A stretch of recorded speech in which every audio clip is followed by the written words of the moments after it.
Hello प्यारे बच्चों, तो कैसे हो आप सब। बहुत बहुत स्वागत है आप सभी का आज की इस वीडियो में। और आज की इस वीडियो में हम कंटिन्यू डिस्कस करेंगे बच्चों क्लास 10th का आपका इंग्लिश का जो सब्जेक्ट है बच्चों, इंग्लिश लैंग्वेज एंड लिटरेचर का। ठीक है, इसी के प्री बोर्ड के एग्जाम के लिए हम लोग अपना एक मोस्ट इंपॉर्टेंट जो पीवाईक्यू क्वेश्चन पेपर है इसी का सॉल्यूशन डिस्कस कर रहे थे। ठीक है, तो ये वीडियो हमारे इसी पेपर के पार्ट 2 की रहने वाली है। और ये जो पीवाईक्यू है ना बच्चों, ये कल आपका जो पेपर होने वाला है 18 दिसंबर को, 18 दिसंबर 2025 को, इसके इंग्लिश के प्री बोर्ड में डेफिनेटली आपकी बहुत ज्यादा हेल्प करेगा बच्चों। और ये पार्ट 2 तो और भी इंपॉर्टेंट है। क्यों सर? क्योंकि देखो, पार्ट 2 के सेशन के अंदर हम लोग पीवाईक्यू का जो सेक्शन नंबर सी है यानी कि लिटरेचर का 40 मार्क्स का ये डिस्कस करेंगे। अब लिटरेचर है यानी कि आपकी जो दोनों ही बुक्स है बच्चों, इन दोनों ही बुक्स के हम लोग very very most important questions को इस सेशन में डिस्कस करने वाले हैं, जो कि ऑलरेडी पूछे जा चुके हैं पेपर में। तो यहां से आपके एग्जाम में क्वेश्चन बनने की बहुत चांसेस है। That's why I am telling you बच्चों, सेशन को एंड तक जरूर देखिएगा, आपकी बहुत अच्छी तैयारी हो जाएगी। ठीक है, देखो जो पीवाईक्यू में सेशन में डिस्कस कर रहे हैं वो बेसिकली हमारा 2023 और 24 का पीवाईक्यू है। एक बार ये 2023-24 का इस वीडियो में हम पूरा कर दें, फिर हम आपके लिए 2024 और 25 का जो पीवाईक्यू है इसका भी बहुत अच्छे से सॉल्यूशन वाली वीडियो आपको प्रोवाइड करवा देंगे। अगर आपको जल्दी से जल्दी चाहिए तो कमेंट कर दीजिए 2024-25 पीवाईक्यू सॉल्व। ठीक है ना, 2024-25 पीवाईक्यू सॉल्व ये कर सकते हो। ओके बच्चों, तो चलो शुरू करते हैं बच्चों बिना देरी करते हुए। देखो पिछली वीडियो के अंदर यानी कि जो हमारा पार्ट 1 था, इसमें हमने सेक्शन ए रीडिंग का जो हमारा पार्ट था ये पूरा का पूरा डिस्कशन कर लिया था अच्छे तरीके से। ठीक है, फिर हमने सेक्शन बी जिसके अंदर पहले ग्रामर हमने देखी थी, सारे के सारे क्वेश्चन आंसर हमने देख लिए थे। ठीक है, फिर ग्रामर के बाद में सेक्शन बी का हमारा राइटिंग वाला जो पार्ट था, जैसे कि write a letter to the editor, ठीक है, write a letter to the district magistrate, और इसके अलावा आपका यहाँ पे एनालिटिकल पैराग्राफ राइटिंग थी 2 क्वेश्चन की, ये सब हमने कर ली थी, है ना बच्चों। अगर आपने पार्ट 1 की वीडियो देखी है तो डेफिनेटली आपकी अच्छी जो प्रिपरेशन यहाँ पे हुई होगी। हाँ जी सर, हमने देखी है, वेरी गुड। तो चलो फिर अब हम शुरू करेंगे बच्चों अपने अगले सेक्शन, सेक्शन नंबर सी, जिसका नाम है literature text book and supplementary reading test, यानी कि दोनों ही बुक्स के 40 मार्क्स के क्वेश्चंस के बारे में। ठीक है, तो अब हो जाओ तैयार बहुत अच्छे से। तो हम लोग सबसे पहले अपने क्वेश्चन को पूरा पढ़ेंगे, फिर उसके जो क्वेश्चन है उनका डिस्कशन करेंगे। जैसे कि यहाँ पे है क्वेश्चन नंबर 6 कि read the given extracts and answer the question for any one of the two. जैसे कि यहाँ पे ए दे रखा है from the diary of Anne Frank के चैप्टर से। ठीक है, अब इसी में और करके जो है आपको बी दे रखा है फुटप्रिंट विदाउट फीट्स, यानी कि एक एक बुक से आपका एक एक 5 नंबर का। ओके, तो चलिए प्यारे बच्चों अब हम शुरुआत करेंगे क्वेश्चन नंबर 6 के पार्ट 1 से, ए वाले से।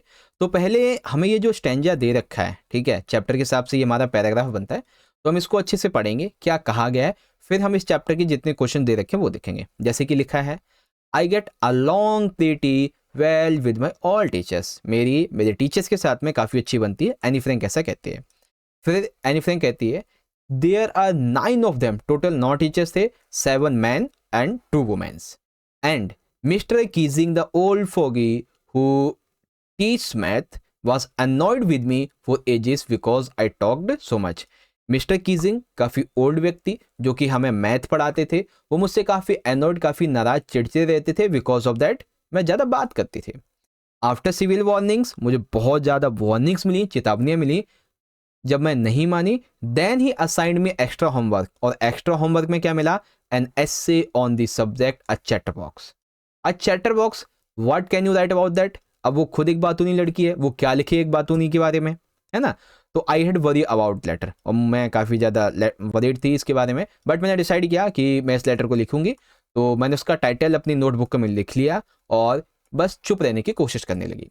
ठीक है, अब यहाँ पे आप देखोगे तो क्वेश्चंस तो आपको कई सारे यहाँ पे दिख जाएंगे, बट आंसर्स यहाँ पे नहीं है। सो इसीलिए क्वेश्चन आंसर एक ही जगह पे आपको यहाँ पे मैं दिखाता हूँ। जैसे कि क्वेश्चन 1 है कि Annie says Mister Keesing the old fogeys math was annoyed with me for ages. Mister Keesing जो कि काफ़ी एक वृद्ध व्यक्ति थे, मुझे मैथ पढ़ाते थे बट मुझसे काफ़ी नाराज थे। क्यों नाराज थे, इस सेंटेंस का मीनिंग क्या है। तो मीनिंग ये है कि मिस्टर कीजिंग काफ़ी इरिटेटेड फील करते थे क्योंकि एनी के बातूनी नेचर की वजह से। टॉलकेटिव नेचर की वजह से।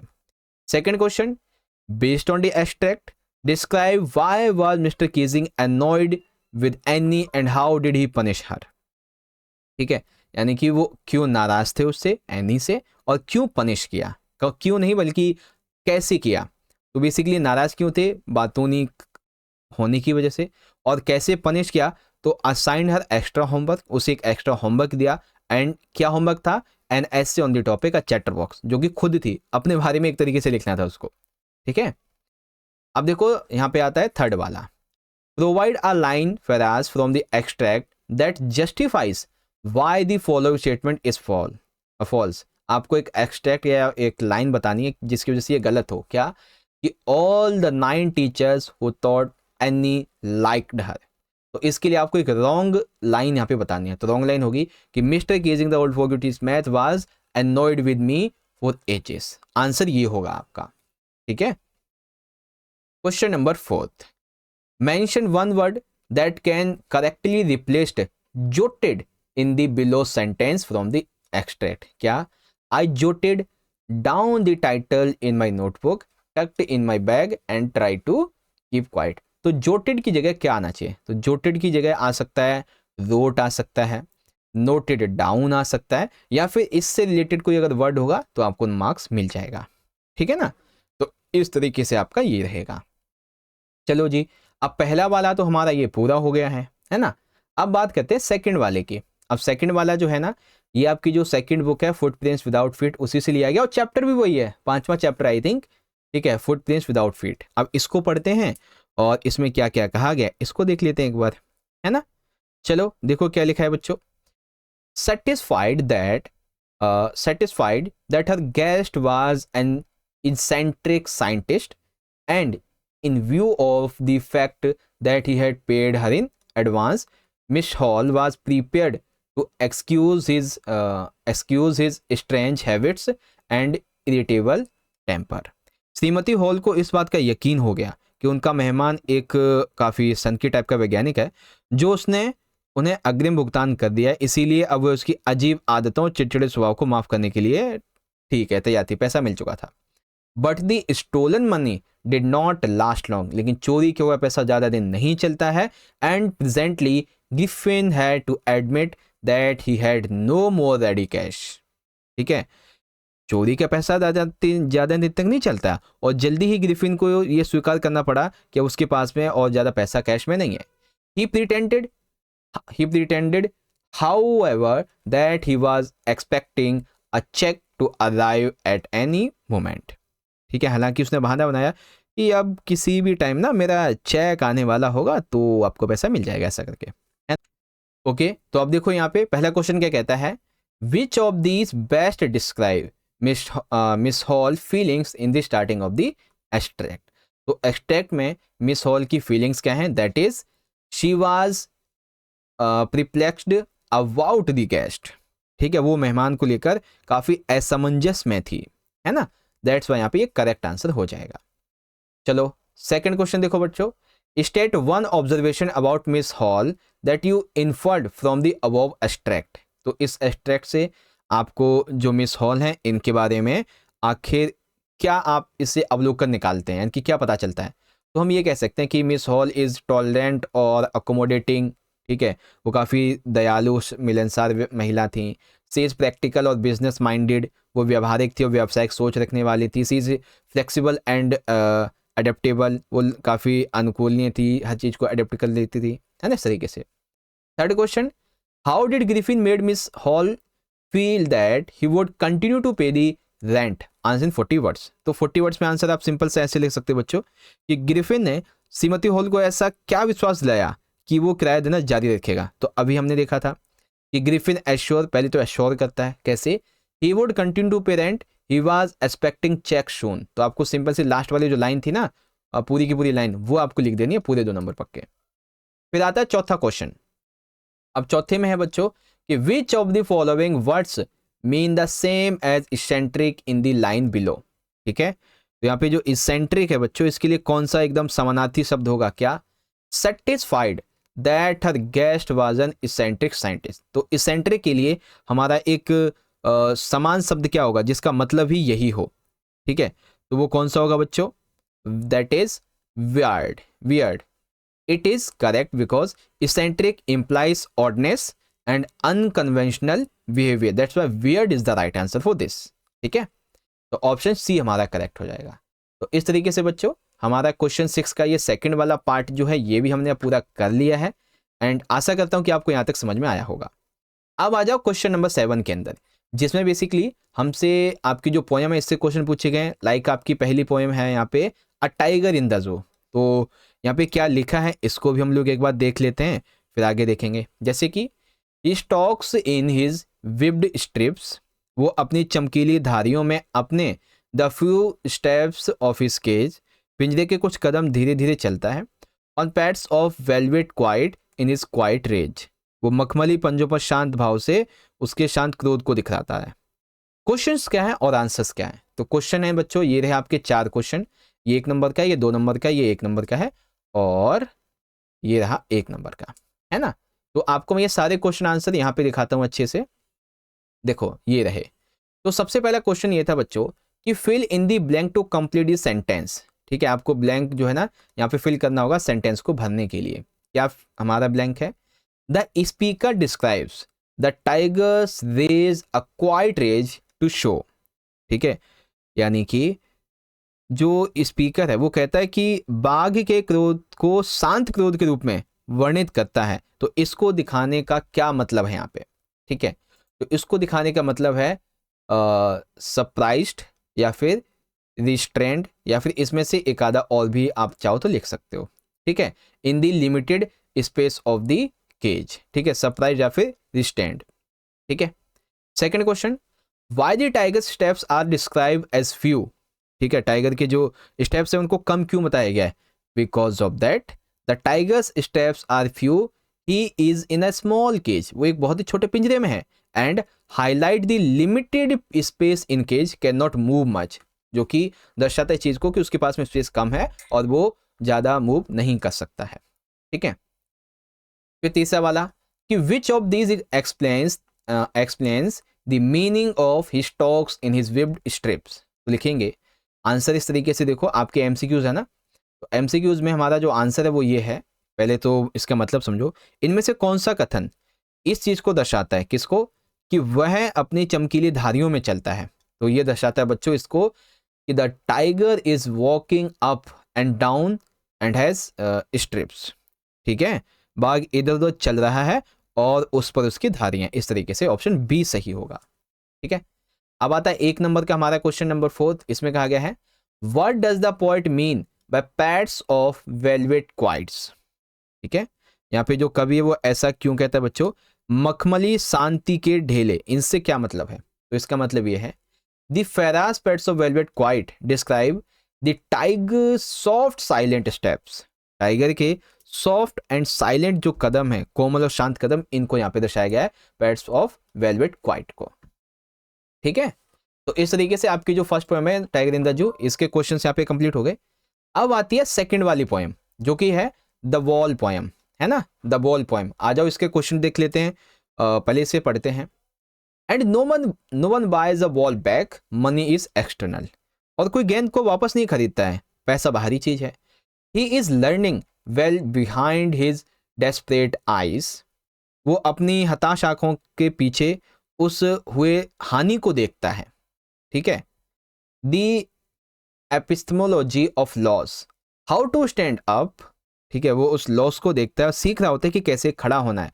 Knowing what every man must one day know and most know many days how to stand up, वो ये जानता है, ठीक है, कि हर इंसान को एक ना एक दिन जानना ही होगा, कि अधिकांश लोग कई दिनों से जानने को चाहते कि आखिर लोग खड़े कैसे होते हैं, ठीक है, इस तरीके से। तो क्वेश्चन है हमारे ये वाले। अब इनमें से हम क्वेश्चंस की अगर बात करें तो क्वेश्चन तो आपको ये देख सकते हैं, देखे रहेंगे, है ना। अब इनके आंसर को आपको मैं अच्छे से दिखाता हूं बढ़िया तरीके से, ठीक है। देखो सबसे पहला बच्चों आपका ये वाला क्वेश्चन है जिसमें पूछा गया है complete the conversation with what the boy would most likely से आंसर इन वन सेंटेंस, एक सेंटेंस में आपको आंसर करना है। जैसे कि लिखा है, मदर कहती है don't cry child, you have other balls. Mother कहती है बेटा रो मत, तेरे पास बहुत बॉल हैं। तो बॉय यहाँ पे क्या जवाब देता है? तो बॉय जवाब देता है it's about losing something I can't get back. और यहाँ पे अगर आप अदर रिस्पॉन्स भी लिखोगे तो भी मार्क्स मिलेगा। मतलब ये उस चीज़ को खोने के बारे में है जिसे अब मैं वापस ही नहीं पा सकता। मेरे पास बहुत बॉलें आई नो, लेकिन जो मैंने खो दिया वो वापस नहीं आएगा, बॉय ये कहता है। ठीक है, फिर है बच्चों आपका second, which word best describe the meaning of words desperate in the above stanza. तो स्टेंजा में डेस्परेट जो शब्द है बच्चों हमारा, ठीक है, हताश, इसका दूसरा जो बेसिकली दूसरा समानार्थी शब्द कौन सा होगा ये बताना है। ठीक है, तो वो होगा बच्चों हमारा यर्निंग। ठीक है, कौन सा? यर्निंग। इसका मतलब ये होता है तड़पना एक तरीके से। ठीक है, yearns means to long for something which means the same as desperate, that's why C correct है। ओके, तीसरा क्वेश्चन है बच्चों, the speaker says money is external. Speaker कहता है कि मनी जो है वो बाहरी चीज है, बाहरी चीज है। What do you think this phrase means? Answer one sentence. तो हम इस तरीके से कह सकते हैं, money is external because it can not replace the memories, money can not buy emotions, money can not buy memories attached. ठीक है, और इसके अलावा अगर आप कोई और भी लिखेंगे तो भी मार्क्स मिलेगा, बट रिलेटेड होना चाहिए। फिर चौथा क्वेश्चन है, सर इसका आंसर तो बता दो। देखो, पैसा जो बाहरी चीज है, पैसा जो है यादों की जगह नहीं ले सकता है। पैसा हमारी जुड़ी भावनाएं हैं, जो यादें हैं, इनको खरीद नहीं सकता है। That is answer. Fourth question देखो बच्चों, based on the abstract why do you think every man must one day know how to stand up. इस उदाहरण के आधार पर ये बताओ कि आपको क्या लगता है कि हर इंसान को एक दिन खड़े होना सीख लेना ही चाहिए, सीखना ही चाहिए। तो आंसर इस तरीके से लिख सकते हो, everyone comes alone in this world. हर एक व्यक्ति इस दुनिया में अकेला आता है, अकेले जीता है। No one can help him manage our emotions, we need to stand up ourselves. यानी कि हमें खुद के पैरों पर ही खड़ा होना होगा और हमें कोई खड़े करने नहीं आएगा। बेसिकली हमें अपने जीवन में खुद ही आगे बढ़ना होगा, है ना। इस तरीके से आप अपना आंसर कर सकते हो बच्चों, वो भी बहुत बढ़िया तरीके से। हाँ जी सर, समझ गए, बहुत अच्छे बहुत अच्छे। चलो जी, अब बढ़ते हैं अगले क्वेश्चन की तरफ। ठीक है, जो कि रहेगा हमारा क्वेश्चन नंबर 8। अब क्वेश्चन नंबर 8 में जितने भी आपके क्वेश्चंस हैं ये हैं हमारे 3-3 नंबर के, टोटल 5 हैं, जिसमें से आपको 4 के आंसर देने हैं। ठीक है, तो एक एक करके हम इन क्वेश्चंस को पढ़ेंगे और देखेंगे क्या क्या कहा गया है। तो चलो शुरू करते हैं। देखो, क्वेश्चन नंबर 1 क्या कहता है, Amanda imagines herself to be Rapunzel. Amanda जो है वो खुद को रेपुंजल समझती है, yet would not like to do what all she did. लेकिन वो रेपुंजल की तरह सब कुछ करना नहीं चाहती है। Identify and state the reason for this decision, for her decision. यानी कि अमांडा खुद को समझती तो रेपुंजल है, लेकिन वो रेपुंजल की तरह सब कुछ करना नहीं चाहती है। इसका क्या मतलब है, इसके रीजंस को समझाओ। ठीक है, तो देखो हम आंसर इस तरीके से लिखते हैं। मैं आपको वैल्यूएबल पॉइंट्स बता देता हूं कि इस आंसर में आपको क्या क्या पॉइंट्स ऐड करने हैं।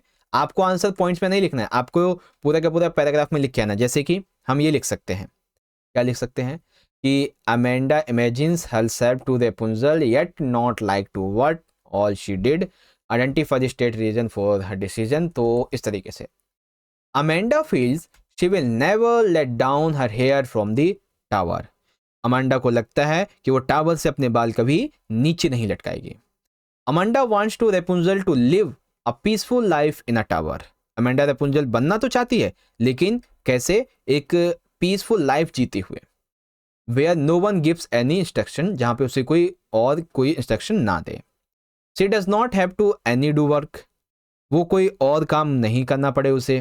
ठीक है, she does not want to escape with a prince like Rapunzel, वो नहीं चाहती किसी और प्रिंस के साथ में जाना जैसे रेपुंजल गई।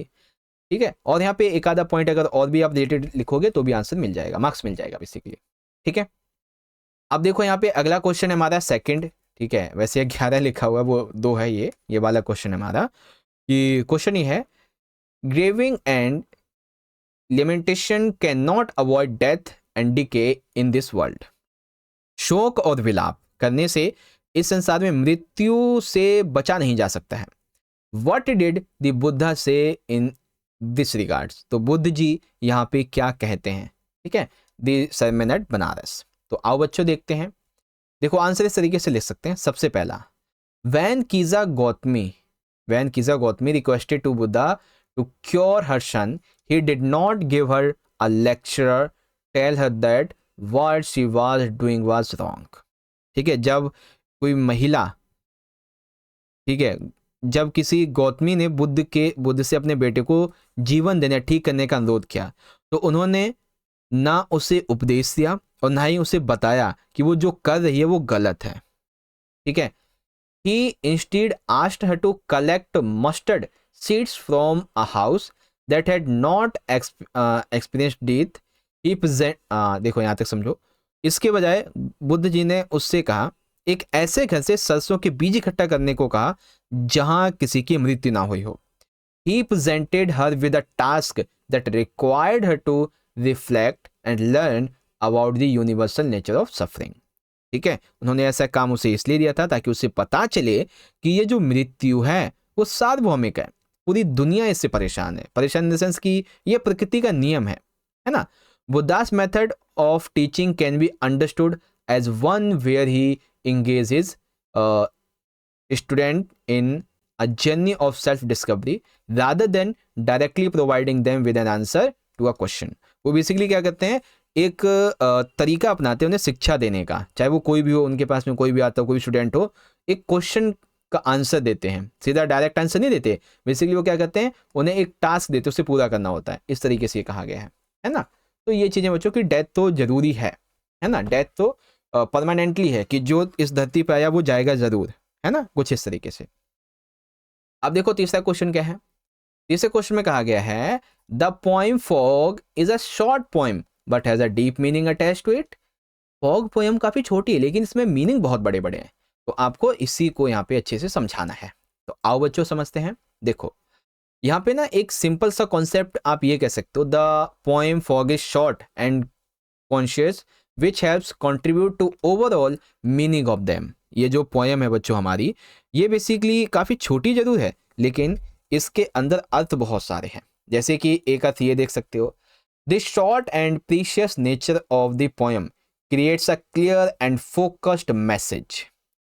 कविता का संक्षिप्त और सकीट प्रकार ही इस चीज़ को दर्शाता है, बेसिकली फोकस है अपने मैसेज पे। It conveys the simplicity of the fogs presence. ठीक है, वो कोहरे की उपस्थिति को एकदम सादगी के साथ में दिखाता है। Another one, the short lines and quick pacing create a sense of sweetness and movement mirroring the nature of the fog itself. छोटी पत्तियां और तेज गति कर रही हैं, एहसास कर रही हैं कुछ इस प्रकार से, जो प्रतिबंधित करती हैं कोहरे की प्रकृति को, है ना। कविता में वर्णित बिल्ली के फुर्तीले स्वभाव को भी यहाँ पे दर्शाया गया है। ठीक है ना, इस तरीके से। इसके अलावा एक अदर छोटा पॉइंट आपको यहाँ पे भी देखने को मिल जाएगा, है ना। ये चीजें हैं और इसको देख लेते हैं। The cautious structure allows for vivid and impactful visual imagery.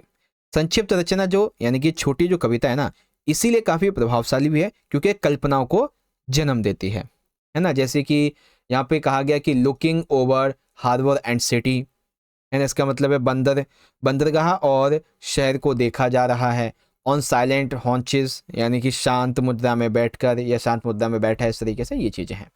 Okay, फिर आता है क्वेश्चन नंबर 4। अब ये थोड़ा सा बड़ा क्वेश्चन है तो ध्यान से देखिएगा। क्वेश्चन है, Nelson Mandela is in his inaugurate speech used 2 words. ठीक है, अपनी स्पीच में 2 वर्ड यूज किए, N extraordinary human disaster, so glorious a human achievement. तो इन दोनों का मतलब क्या है? ठीक है, पहला तो है एक असाधारण मानवीय आपदा और एक गौरवशाली मानव उपलब्धि। तो इन दोनों का मीनिंग है, ये बताइए। तो आओ मीनिंग बताते हैं बच्चों। देखो यहाँ पे वैल्यूएबल पॉइंट्स आपको इस तरीके से लिखने होंगे आंसर के अंदर कि according to Mandela apartheid was an extraordinary human disaster. That means Mandela के अनुसार जो एपैथीड है, ठीक है, दैट मीन्स रंग भेदभाव रंग के आधार पे, ये एक असाधारण मानवीय आपदा है, एक्स्ट्रा ऑर्डिनरी ह्यूमन डिजास्टर है। It curbed the rights of individuals, इसकी वजह से क्या हुआ है बच्चों, जो लोग हैं उनके अधिकार छिने, रुके। पीपल वर ऑप्रेस्ड एंड डीह्यूमनाइज्ड, लोगों पर अत्याचार किए गए, इसकी वजह से उनके साथ अमानवीय व्यवहार किया गया था। Were not entitled a basic rights, उन्हें छोटे बेसिक राइट्स तक नहीं मिले। Glorious achievement of overcoming a fear, glorious achievement क्या थी, गोल्डन अचीवमेंट कि रंग भेद पर काबू पा लिया था। Becoming the first black president, वो सबसे पहले काले राष्ट्रपति बने। और भी एक आधा पॉइंट अगर आप लिखोगे इसके अंदर तो मिल जाएगा। एक आधा पॉइंट इन द सेंस कि आपको पूरा पूरा सेंटेंस लिखना है, पूरा पैराग्राफ लिखना है, ये ऐसे पॉइंट नहीं, पूरा पैराग्राफ लिखना है आपको। मैं तो आपको इसलिए बता रहा हूँ छोटे छोटे पॉइंट में, ताकि आपको आंसर समझ में आ जाए। फिर पांचवा क्वेश्चन क्या है बच्चों, यहाँ पे कहा गया है the sight of the food maddened him, ठीक है, क्या कहा गया बच्चों, भोजन को देखकर वो पागल सा हो गया। How was the young seagull compelled to fly, नन्हा समुद्री पक्षी उड़ने के लिए क्यों विवश हुआ।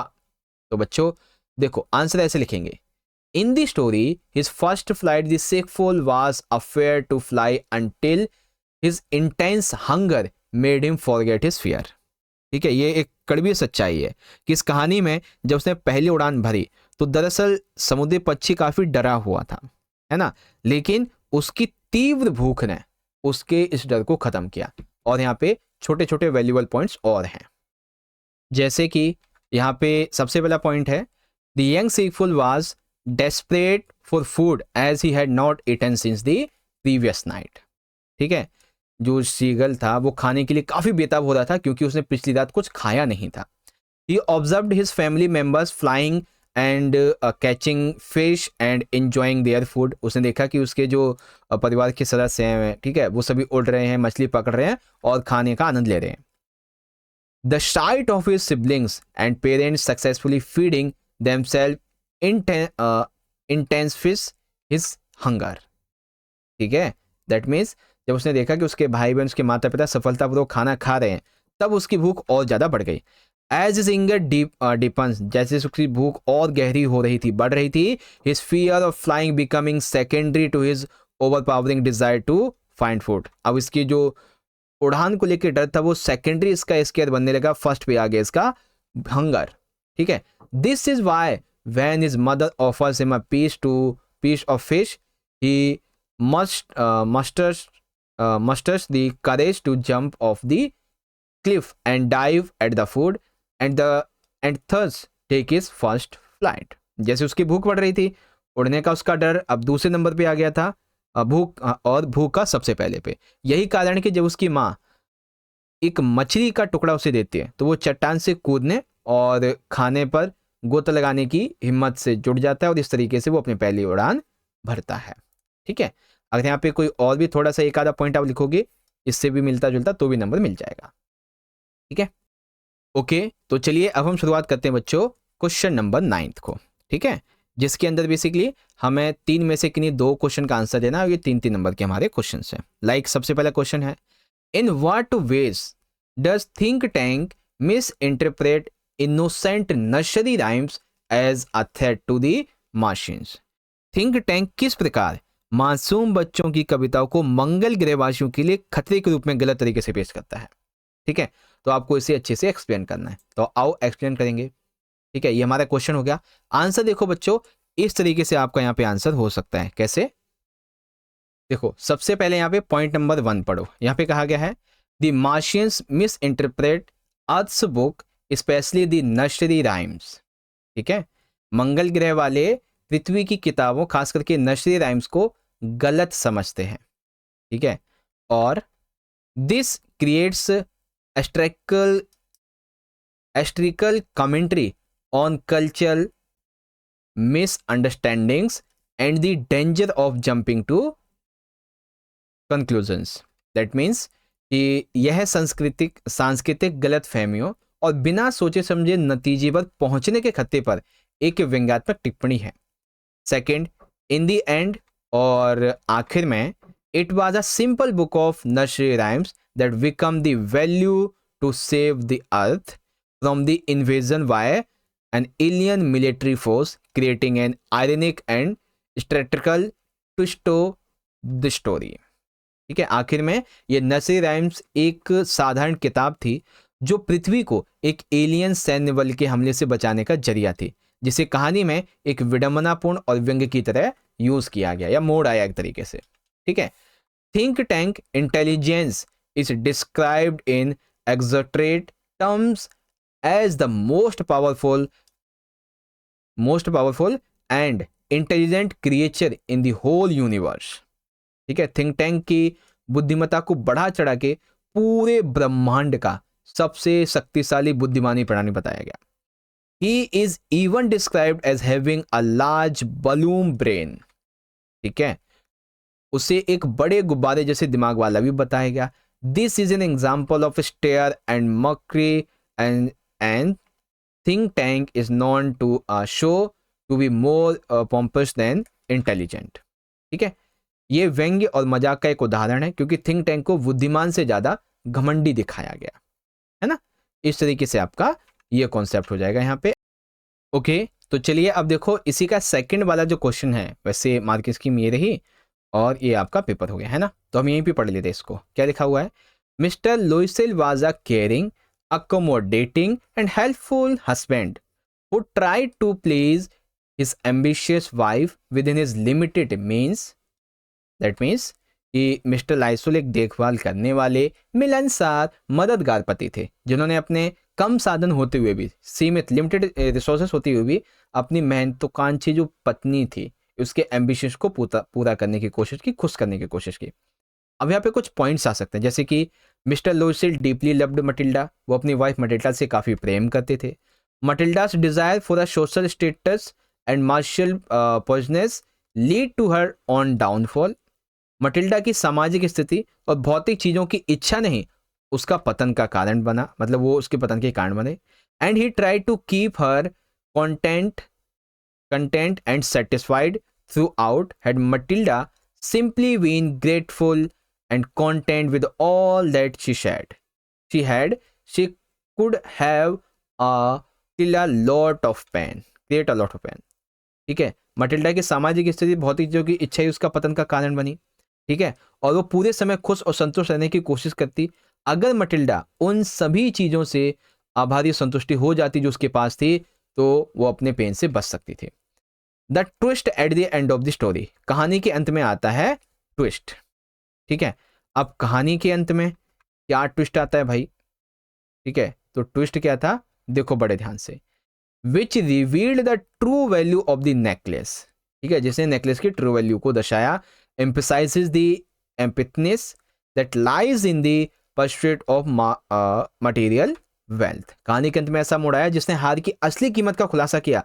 भौतिक धन की खोज में छिपे खालीपन पर ये जोर यहाँ पे देता है। ठीक है, भौतिक धन में भी पैसा अगर होगा तो भी खालीपन जिंदगी में हो सकता है, ये चीज यहाँ पे बताई गई है। ठीक है, तो इस प्रकार से आपका ये कॉन्सेप्ट यहाँ पे पूरा होता है एंड आई होप समझ के होंगे। चलो अब तीसरा क्वेश्चन देखते हैं इसका। तो तीसरा क्वेश्चन इस तरीके से है यहाँ पे कि रिचर्ड एब्राइट, ठीक है, क्या नाम है? Richard एब्राइट was a successful scientist who gave a new theory of cells to the world। Richard एब्राइट एक बहुत ही सफल वैज्ञानिक थे जिन्होंने दुनिया को कोशिकाओं का एक नया सिद्धांत दिया। Eloquate the reference to lesson the making of a scientist। इसको the making of scientist part के आधार पे बताओ। तो कैसे लिखेंगे आंसर बच्चों? ये देखो वैल्यूएबल पॉइंट्स आपको बता देता हूं, सिंपल सा। देखो सबसे पहले आप ये बताओगे, क्या बताना है सर? देखो एब्राइट found that cells would divide into a normal butterfly if they were fed a hormone that was found in a gold spot of the monarch। एब्राइट ने पाया, ठीक है, एब्राइट ने पाया कि अगर कोशिकाओं को एक हार्मोन दिया जाए तो मोनार्क तितली के सुनहरे धब्बों में पाया जाता है, तो वे विभाजित होकर एक सामान्य तितली भी बन सकते हैं। Hence he proved a new theory which formed that blueprint of DNA। ठीक है, इस प्रकार से उन्होंने एक नया सिद्धांत दिया जिसे डीएनए का ब्लूप्रिंट बना। ये experiments conducted by Ebright amply show him to be a successful scientist। ठीक है, एब्राइट के द्वारा जो प्रयोग हुए ये एक सफल वैज्ञानिक के रूप में अच्छी तरह दिखते हैं, कुछ ऐसी बातें हैं। ठीक है बच्चों, तो इस तरीके से आपका ये क्वेश्चन यहाँ पे हो गया।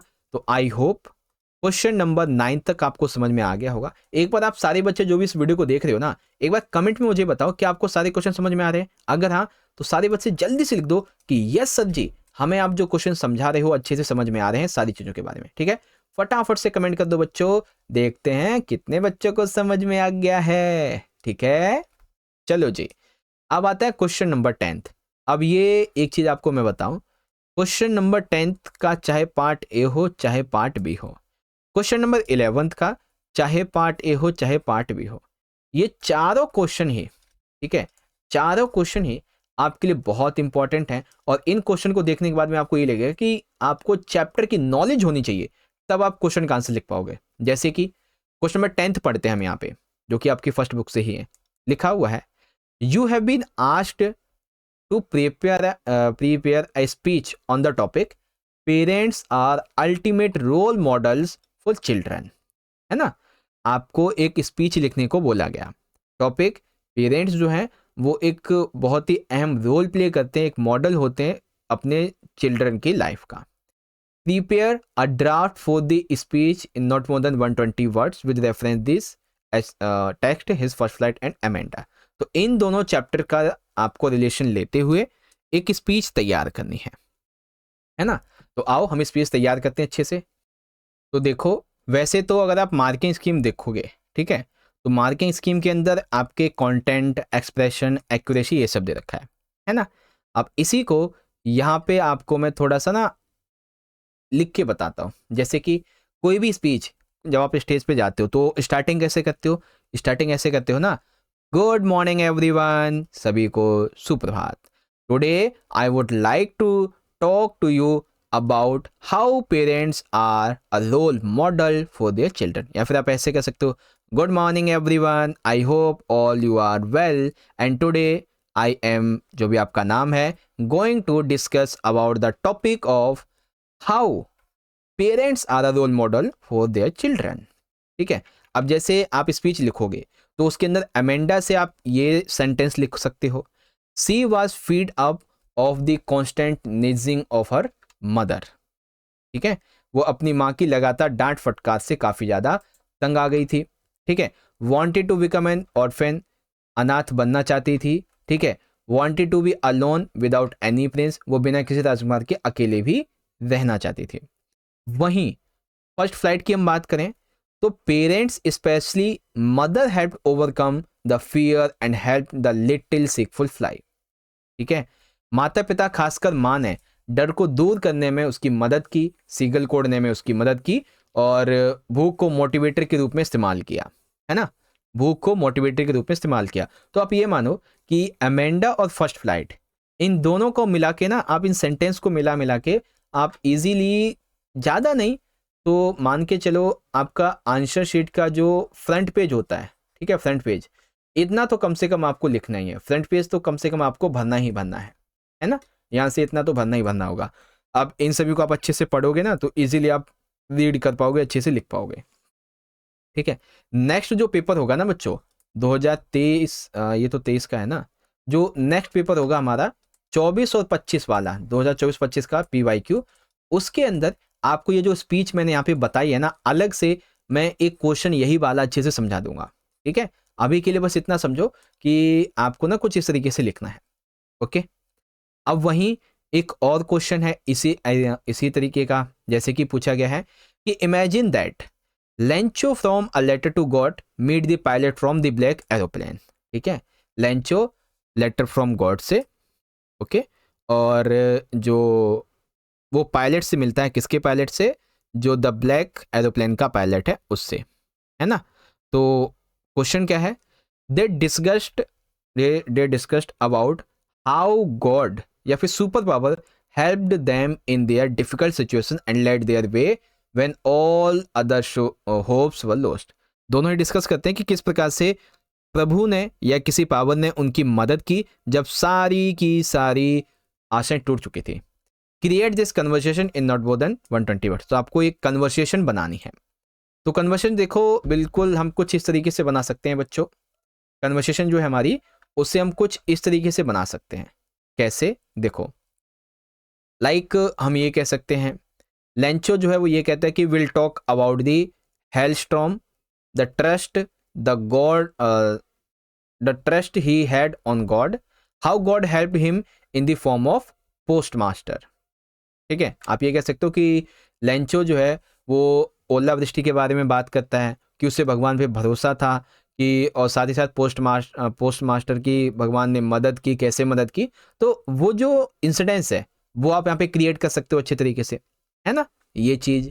फिर जो हमारा सेकंड वाला है द ब्लैक एरोप्लेन का पायलट, तो पायलट टॉक करता है किसके बारे में, storm, the plane stuck in the storm, जो प्लेन था वो तूफान में अटक जाता है ना, फंस जाता है, और वो कैसे वहां से बाहर निकलता है। तो वही इंसिडेंस को आपको यहाँ पे क्रिएट करना है, बस आपको पूरे 6 नंबर मिल जाएंगे। ठीक है, अब देखो बच्चों यहाँ पे आता है अगला जो कि हमारा क्वेश्चन नंबर 11, और इसके दोनों पार्ट यहाँ पे दिए गए हैं। जैसे कि पहला है, ऑल्थो भोली never got the deserved love, care and acceptance from her family. ठीक है, दैट मीन्स कि भले ही भोली को अपने परिवार से वो प्यार, वो देखभाल, वो एक्सेप्टेंस ना मिली हो जिसकी वो हकदार है, she was ready to reciprocate like all daughters in Indian society. वो अपने परिवार की उसी तरीके से मदद करने के लिए तैयार थी जैसे सब करती हैं। डिस्कस द कैरेक्टर ऑफ भोली in the light of the above mention statement. तो हमें भोली का जो कैरेक्टर स्केच है वो बताना है। ठीक है, तो आओ कैरेक्टर स्केच कैसे बनाएंगे भोली का, आ जाओ भोली जी का कैरेक्टर स्केच बनाते हैं भाई। देखो, कुछ वैल्यूएबल पॉइंट्स आपको बताए जा रहे हैं यहाँ पे जो आपको अपने आंसर में ऐड करने चाहिए। ठीक है, अब जैसे कि कुछ पॉइंट्स में हमारा सबसे पहला पॉइंट यहाँ पे आता है, भोली got her brain damaged when she was only 10 months old. जब वो 10 महीने की थी, एक सेकेंड, ओनली 10 मंथ्स ओल्ड, हाँ, जब वो 10 महीने की थी तभी उसका जो दिमाग था उसमें चोट लग गई थी। एट द एज ऑफ 2, 2 साल के बाद या फिर 2 साल के टाइम पे, she had an attack of small pox which left permanent pockmarks on her body. She stammered while speaking. ठीक है, 2 साल की उम्र में उसे चेचक हो गया जिससे उसके शरीर पे हमेशा के लिए चेचक का निशान पड़ गया और वो बोलते समय हकलाने भी लगी। She was a neglected child in her family and her parents called her a dumb cow and treated her so try to teach her anything. वो अपने परिवार में एक नेग्लेक्टेड उपेक्षित बच्ची थी, उसके माता पिता उसे बेवकूफ गाय, ठीक है ना, हमारी बेटी तो गाय है जी, गाय, ऐसा करके बुलाते थे। ठीक है, बेवकूफ गाय की तरह उसके साथ ऐसा व्यवहार करते थे और कुछ सिखाने की कोशिश भी नहीं करते थे। Luckily she was sent to school and her teacher changed her lifestyle entirely. उसके साथ अच्छी बात यह हुई कि उसे स्कूल भेजा गया, उसके टीचर ने उसकी पूरी जिंदगी बदल दी। कैसे? तो यहाँ पर एक व्यक्ति थे, जब when Vishambar insulted her parents and demanded 5,000 rupees, she refuse to marry him and declared that she will never marry anyone and will always serve her parents in their old age. जब विशंबर ने उसके माता पिता का अपमान किया और 5,000 रुपये मांगे तो उसने शादी करने से मना कर दिया और घोषणा की कि मैं कभी भी शादी नहीं करूंगी और हमेशा अपने माता पिता की सेवा करूंगी बुढ़ापे में भी। Thus, in spite of being a neglected child, Bholi acted like all daughters in Indian societies. इस तरह जो नेग्लेक्टेड भोली थी, उपेक्षित बच्ची होने के बावजूद भी भोली ने भारतीय समाज में जैसे आम बेटियां जो है ना अपने ओल्ड एज पे अपने माता पिता की सेवा करते हैं, उसने भी सेवा करने का यहाँ पे प्रण लिया। ठीक है ना, इस तरीके से आप आंसर लिखोगे। तो बहुत ही सिंपल आंसर है इस भोली वाले चैप्टर का, मतलब इस क्वेश्चन का, एंड आई होप आपको समझ में आ गया होगा। ठीक है, अब एक आखिरी क्वेश्चन है, उसके बाद हमारा ये जो पेपर है पूरा हो जाएगा। तो क्वेश्चन हमारा इस तरीके से, imagine that Anil from a thief of story reflects upon his behaviour. ठीक है, यहाँ पे क्या कहा गया बच्चों कि कल्पना कीजिए कि अनिल जो कि चोर की कहानी है ना, a thief of story reflects upon his behaviour, वो अपने चोरी के इस व्यवहार पे ना विचार करता है और विचार करने के बाद लर्न्स फ्रॉम हिज मिस्टेक, और अपनी गलतियों से सीखता है, and rights a diary entry, और वो एक डायरी एंट्री लिखता है किसके बारे में, कॉन्सिक्वेंसेस ऑफ हिज रॉबरी, अपनी चोरी के परिणामों के बारे में। तो आपको भी एक डायरी एंट्री करनी है as a Hari Singh, victim as a Hari Singh, ठीक है, as a thief Hari Singh. तो आपको यहाँ पे एक डायरी एंट्री करनी होगी। अब डायरी एंट्री करने का तो वैसे देखो सिंपल सा टॉपिक क्या होता है, तरीका क्या होता है कि सबसे पहले आपको अपना टॉपिक लिखना होता है, ठीक है, फिर आपको यहाँ पे डेट लिखनी होती है, टाइम लिखना होता है, फिर प्लेस लिखना होता है, और फिर आपका जो भी कंटेंट होता है ना वो लिखते हैं आप, ठीक है। क्योंकि ये राइटिंग वाला पार्ट नहीं है, सीधा हमें आंसर लिखना होगा, तो हम ऐसे कर सकते हैं। Today I had dreadful realisation I had robbing through these years throughout these years without taking into consideration the feeling of others, ठीक है। That means आज मुझे एक भयानक एहसास हुआ कि मैं इतने सालों से दूसरे लोगों की चोरियां जो कर रहा हूं, उनके पैसे जो भी सामान चुरा रहा हूं, आखिर उन पर क्या बीत रही होगी, ठीक है। जैसे Anil transferred me as a person, Anil ने मुझे एक अच्छा इंसान बनाया। चेंज दी थिंकिंग, उसने मेरी सोच बदल दी। Made me realise the importance of honesty, उसने ईमानदारी के महत्व को समझाया। इंपॉर्टेंस ऑफ एजुकेशन को समझाया, नीड ऑफ एजुकेशन को समझाया, ठीक है। तो जब उसे अपने परिणामों के बारे में, या फिर यूं कहे कि चोरी के क्या परिणाम हो सकते थे, और उसे किसने किसने कैसे कैसे मदद की, वो सारी चीजें हमने यहाँ पे डिस्कशन की है, ठीक है। तो कॉन्सेप्ट आपका इस तरीके से यहाँ पे पूरा होता है, और आपका ये जो PYQ है ये भी यहाँ पे पूरा हो गया, ठीक है। तो इस प्रकार से बच्चों आपका जो PYQ था क्लास 10th का इंग्लिश का प्री बोर्ड का यहाँ पे पूरा हो गया, ठीक है। अब सुनो बड़े ध्यान से, जैसे ही ये वीडियो एंड होगी, ठीक है, उसके थोड़ी देर के बाद ही हम ये ट्राई करेंगे कि आपके लिए क्लास 10th का आपका जो PYQ है एक और 2024 और 25 का, अभी 23-24 का देखा था ना, अब हम 2024 और 25 का PYQ सॉल्व करने की सोचते हैं। अगर आपको 2024-25 का PYQ सॉल्यूशन चाहिए तो आप मुझे बता दो कमेंट बॉक्स में, या तो मैं मॉर्निंग में लाइव सेशन ले लूंगा आपका, या फिर नाइट के टाइम पे, जैसे हम नाइट स्टडी करते हैं ना 11-12 बजे के आस में, तो उस टाइम पे आपकी एक क्लास ले लूंगा, ठीक है। तो कमेंट कर दो 2024-25 का अगर आपको PYQ का सॉल्यूशन चाहिए तो, ठीक है। बाकी आप सभी को मेरी तरफ से बहुत बहुत शुभकामनाएं आपके आने वाले पेपर के लिए, अच्छे से पेपर करना। Wish you very very all the best आपके क्लास 10th के इंग्लिश के प्री बोर्ड के एग्जाम के लिए, ठीक है बच्चों। मिलते हैं नेक्स्ट सेशन में, तब तक के लिए पढ़ते रहो, ख्याल रखो अपना, बहुत बहुत धन्यवाद। जय हिंद, जय भारत, वंदे मातरम।